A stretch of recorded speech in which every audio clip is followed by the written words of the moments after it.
A Day with Emily Emeryboard.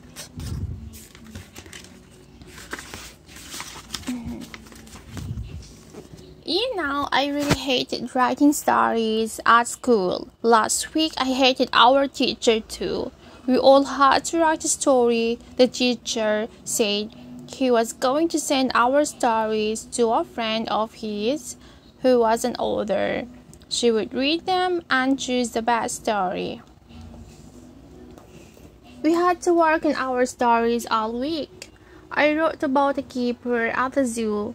He modeled up all the animals, so when the people came to his zoo, they didn't know which animal was which. He modeled up an elephant and a giraffe and a monkey.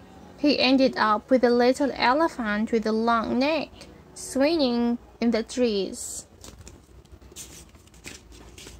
I knew my teacher didn't like my story because he kept on asking me to change some of the words. The new words were hard to spell, so I had to use my dictionary a lot. I did what he said so he would leave me alone. On a Friday, he sent our stories to his friend. He told us there would be a prize for the best story. The prize was to spend a whole Saturday with the author. Yuck, some prize, a whole day with an author. Her name was Emily Emeryboard. I just knew she would be a rank old crone who talked about nothing but writing stories. Not that I needed to worry. I knew she would hate reading my story as much as I hated writing it. How wrong can you be? I won the prize. All week I thought up clever plans to get out of the day. I even told my teacher I was sick with some very bad disease that killed others. I wrote to my parents and begged them to say I couldn't go.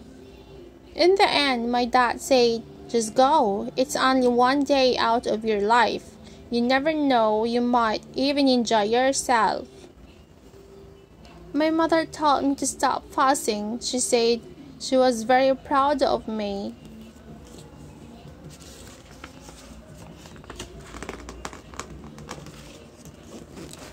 So on Saturday morning, I got ready for the worst day of my life with Emily Emeryboard. I was young even though I hate to say it. Emily Emeryboard came and picked me up at 10 o'clock. She wasn't old and wrinkled like a prawn. In fact, she looked like a cross between a peach and strawberry. She came in a thing that looked like a bathtub on wheels. "Come on, get in," she said.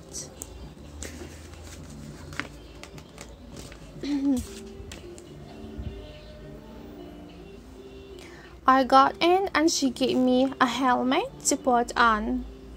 Then she told me to do up the seatbelt.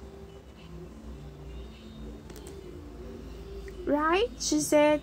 As we sped off, we're going to the modeled up games. "What are modeled up games?" I asked. "Wait and see," she replied. The modeled up games were neat fun. There was basketball, you played with a tennis ball and a hockey stick. Then there was soccer, you played with a tennis racket tied to your shoe. There was even some skateboarding with snowshoes. You could try any game you liked.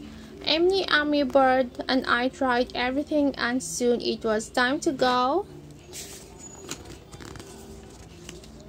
"Right," she said, before we sped off in her bathtub.